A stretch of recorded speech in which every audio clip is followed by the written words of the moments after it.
ये देखिए मैंने HTML कोडिंग पहले से ही क्रिएट कर दी है। पूरी की पूरी वेबसाइट को मैंने HTML कोडिंग में कन्वर्ट करके CSS कन्वर्ट कर दी। अब मैं फाइनली आपको सिर्फ इसका एग्जांपल बताने जा रहा हूँ कि किस तरह से मैंने स्टाइल शीट कैसे सेट करी है और कैसे रेस्पॉन्सिव वेबसाइट को मॉडिफाई किया है या स्टाइल दिए। तो स्टार्ट करते हैं। अब ये जॉर्जिया नाम का फ़ॉन्ट था जो कि मैंने आपको बताया था कि एक एवरीथिंग नाम की एक वेबसाइट है जहाँ से हम कन्वर्ट करते हैं, फ़ॉन्ट्स को कन्वर्ट करते हैं, जो कि हमें कई 2-3 फ़ॉन्ट्स या फ़ॉन्ट फॉर्मेट में कन्वर्ट करके हमें एक जिप फाइल बना के दे देता है जिसमें कि जॉर्जिया नाम का एक फ़ॉन्ट है। और ये मैंने कन्वर्ट करके लगा दिया है, यहाँ पे पाथ दे दिया है कौन से फोल्डर में पड़े। फ़ॉन्ट्स के फोल्डर में ये फ़ॉन्ट्स पड़े हैं जॉर्जिया नाम का। अब देखिए उसके बाद मैंने मेनू सेक्शन में एक डिव लिया था जिसकी क्लास डिफाइन कर रखी है। ये देखिए मेनू मेनू नाम का डिव है। मेनू सेक्शन नाम की क्लास लगी हुई है जिसके अंदर ULLI लिए हुए हैं। ULLI के अंदर मार्जिन डिफाइन कर रखे हैं, एंकर टैग दिया हुआ है। और ये जो ID आ रही है नेबार कोलैप्स, ये स्मॉल स्क्रीन पे जब मोबाइल स्क्रीन डिफाइन करेंगे तब ये नेबार कोलैप्स काम करेगी, कोलैप्सिंग में काम करेगी। जब बटन को प्रेस करेंगे तब ये शो हाइड होगा मेनू बार, तो वो बात की बात है। तो और यहाँ ड्रॉप डाउन दिया हुआ है और मैंने क्लास से सेट कर रखी है। देखिए फ़ॉन्ट साइज़, फ़ॉन्ट कलर वगैरह दे रखा है, ठीक है। उसके बाद ये दूसरा सेक्शन आ रहा है।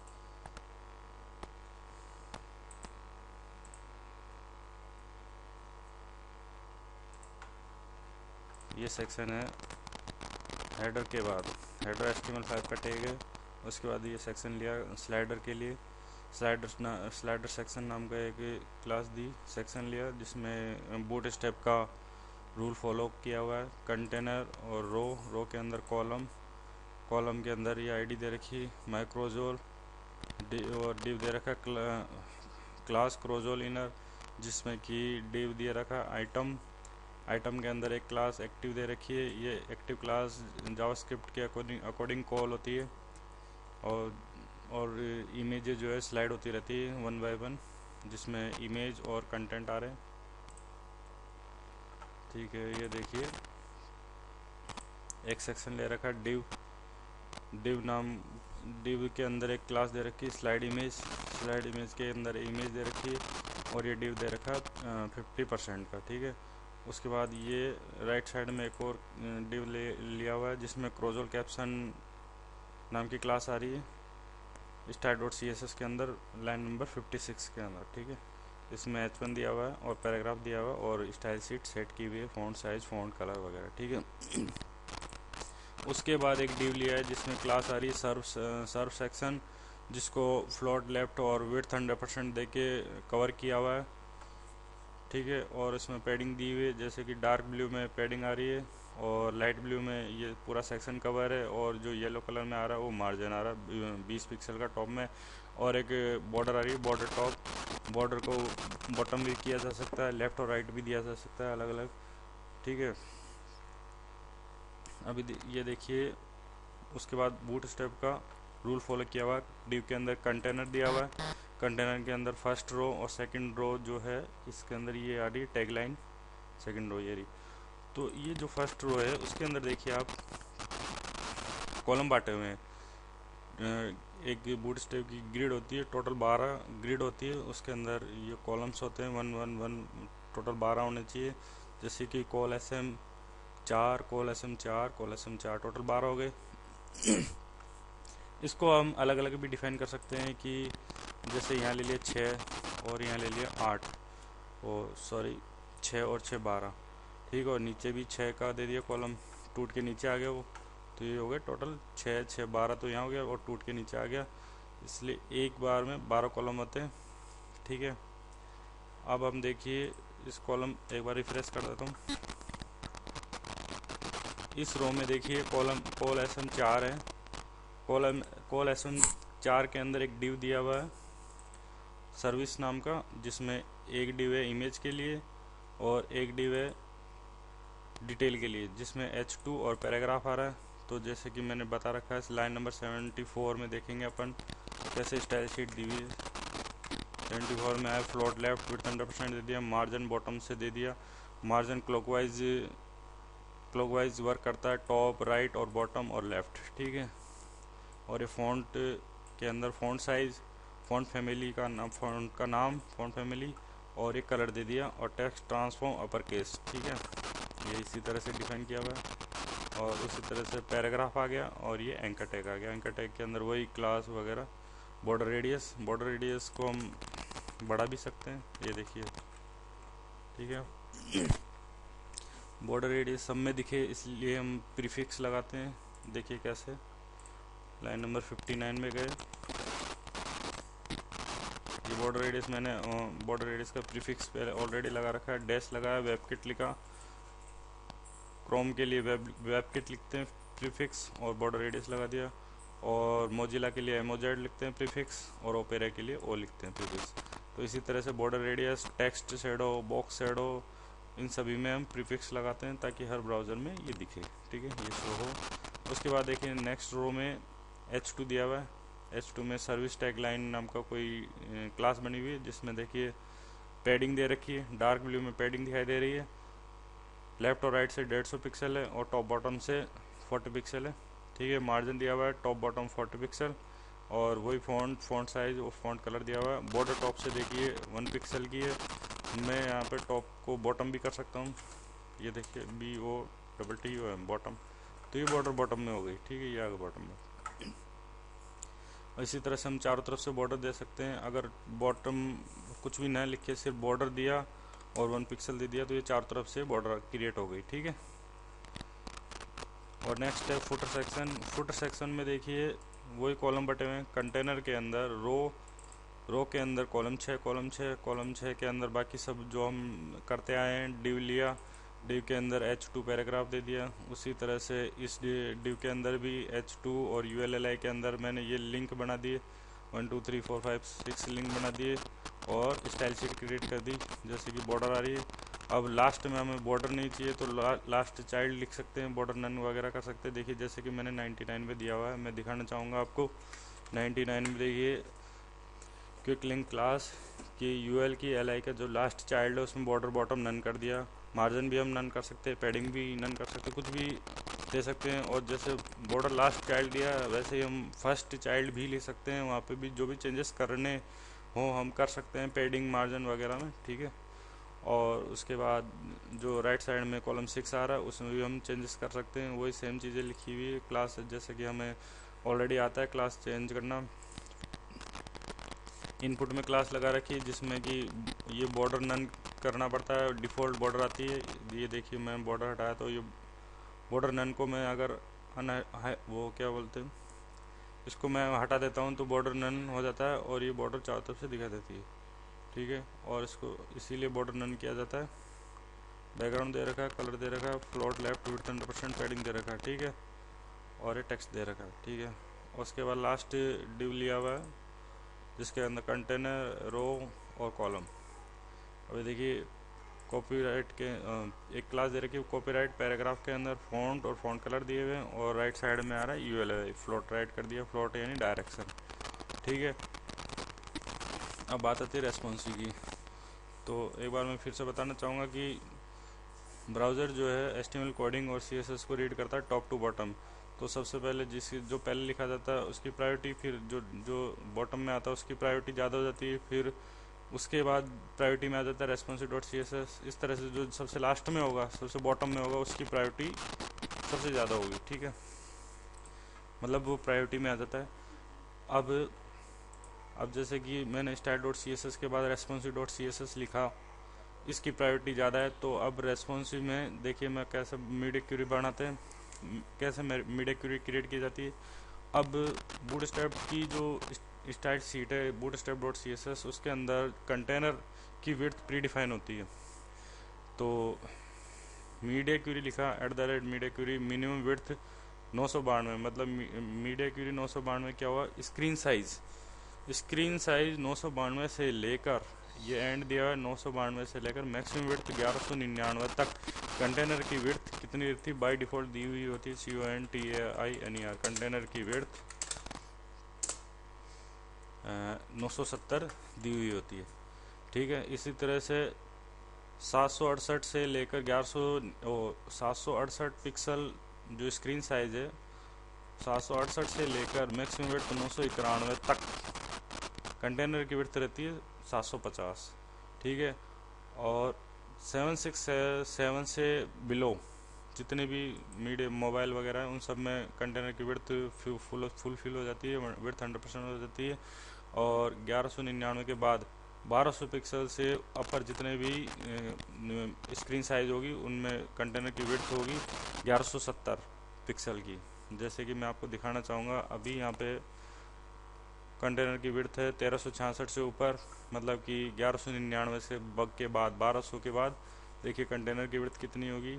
हम इसको मॉडिफाई भी कर सकते हैं, अपने अकॉर्डिंग चेंज भी कर सकते हैं। कंटेनर की विड्थ 1170 है, ये देखिए यहाँ पे।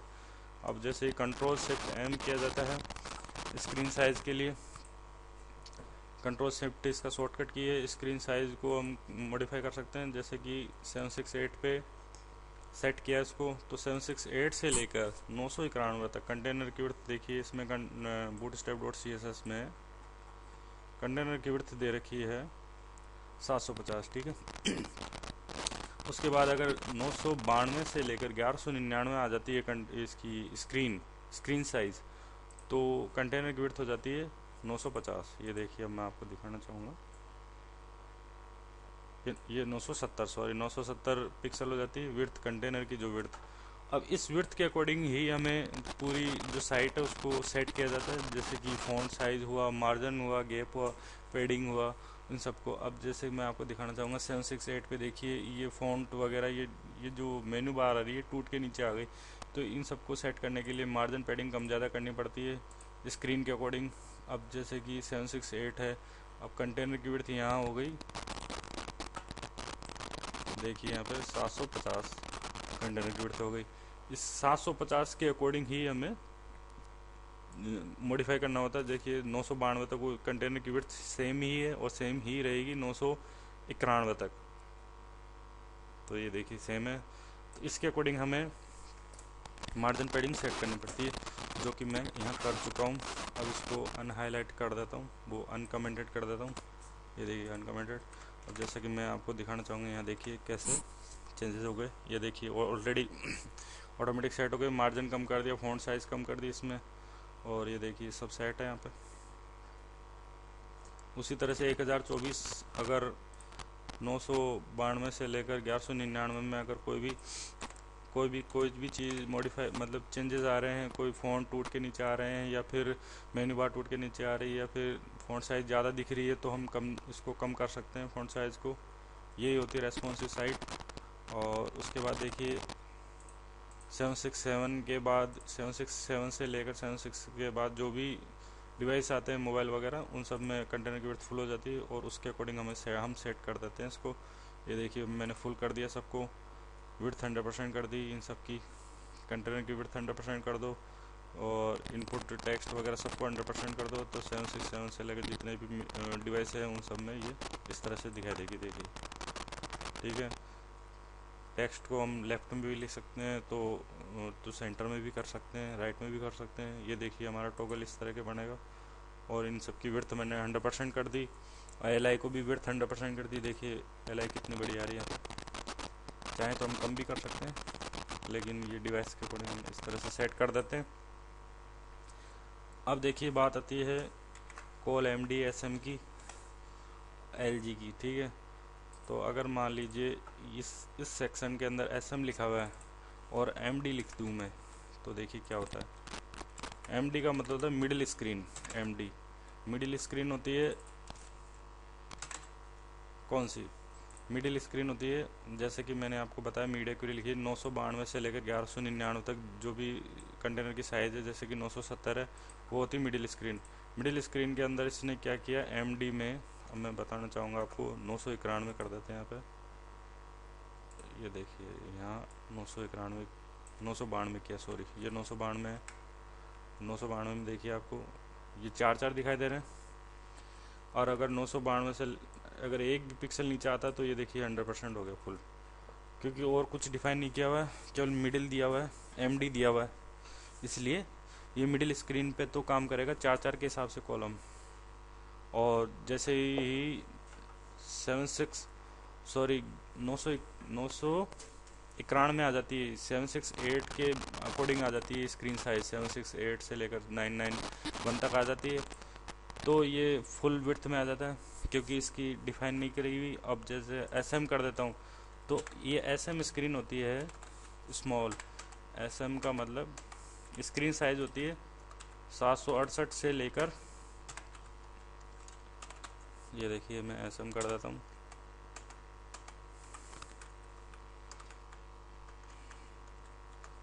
एसएम देखिए यहाँ भी 4-4 हो गई। एसएम का मतलब होता है 768 से लेकर 991 तक एसएम स्मॉल स्क्रीन होती है। अब मान लीजिए मैंने इस एसएम को 6 कर दिया, तो देखिए यहाँ भी 6 कर दिया और यहाँ भी 6 कर दिया, तो ये हर स्क्रीन में 6-6 दिखेगा, मतलब कि एसएम तक, चाहे वो लार्ज स्क्रीन हो चाहे बड़ी स्क्रीन हो, वो 6-6 दिखेगा। ये देखिए 6 के हिसाब से, यहाँ 6, यहाँ 6, यहाँ 6, तो लार्ज हो चाहे एसएम तक वो 6 ही दिखेगा। अब क्लाइंट कहता है कि मुझे मिडिल स्क्रीन में एमडी, मिडिल स्क्रीन हो गया 992 से लेकर 1199, मिडिल स्क्रीन में मुझे 4-4 चाहिए कॉलम, इन सबको 4 कर दो, तो हम 2 क्लास ऐड करेंगे। एमडी लिखा है यहाँ पे और इसको मैंने कॉपी पेस्ट कर दिया, एमडी 4 करेंगे, तो एमडी 4, यहाँ भी एमडी 4 करेंगे। ये देखिए एमडी में 4-4 दिखाई देगा फुल स्क्रीन से लेकर एमडी तक, और 768 में आ गए जैसे ही, तो ये 6 हो गया कॉलम, देखिए 6 हो गया ना। और अगर इसको बड़ी करके मिडिल स्क्रीन में देखते हैं तो ये मिडिल स्क्रीन में 4-4 हो गया। और एलजी से लेकर, अगर एलजी डिफाइन नहीं किया तो ये एलजी से लेकर मिडिल तक 4-4 दिखाएगा, और अगर मिडिल भी डिफाइन नहीं किया और एसएम डिफाइन कर दिया तो एलजी से लेकर फुल स्क्रीन से लेकर एसएम तक, एसएम बोले तो 768 से लेकर सारी जो भी ऊपर जितनी भी स्क्रीन आएगी उन सब में एसएम दिखाएगा। एसएम जो भी डिफाइन करते हैं, जैसे 4-4 कॉलम डिफाइन किया तो 4-4 के हिसाब से दिखाएगा। और अगर मैं एलजी भी डिफाइन कर दूं यहाँ पे, और एलजी में मैंने 3 दिखाए, एलजी लिखा मैंने यहाँ पे एलजी, तो देखिए फुल स्क्रीन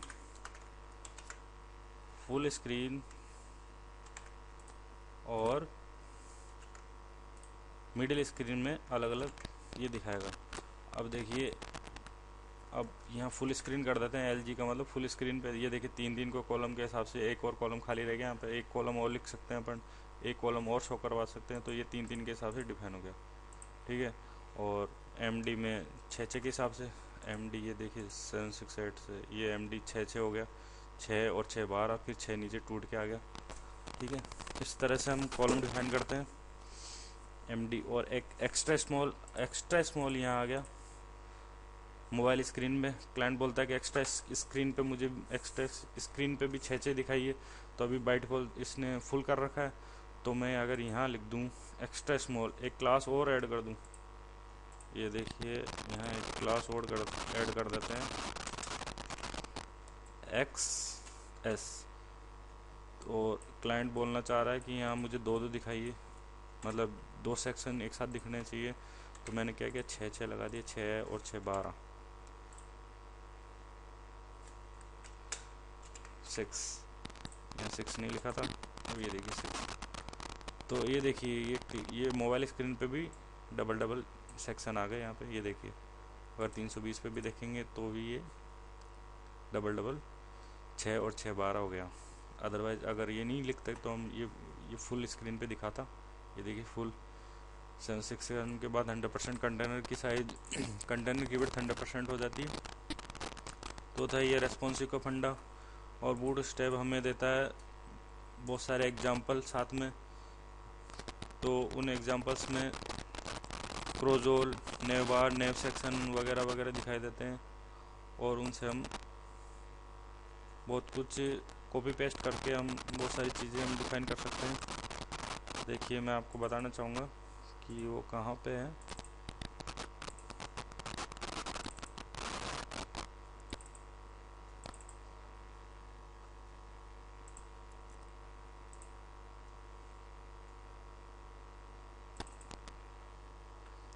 ये देखिए बूटस्ट्रैप के एग्जाम्पल जो फोल्डर आता है उसमें डीओसी फाइल के अंदर एग्जाम्पल पड़े हुए हैं सारे। अब देखिए क्रोजोल का है, क्रोजोल मतलब स्लाइडर जो हमने यहाँ से पिक किया था कोड, इसका HTML कोड। और ये नेव सेक्शन है, ये देखिए नेव बार का कोड लेते हैं। फिक्स का तो फिक्स स्टैटिक है, अगर नेव बार तो स्टैटिक ले लेंगे यहाँ से। और स्टैकी फुटर वो क्या वो मैं आपको दिखाना चाहूँगा।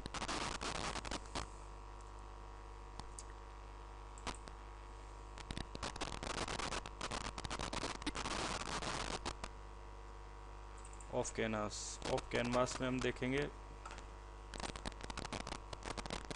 ऑफ कैनवास क्या होता है। ये राइट साइड में मेन्यू बार आ रही है, इसको अगर मोबाइल स्क्रीन पे देखेंगे तो किस तरह से दिखाई देगा। ये देखिए एक टॉगल बना देता है ऑफ कैनवास में, और ये राइट साइड से ये लिंक शो हो जाते हैं राइट साइड से।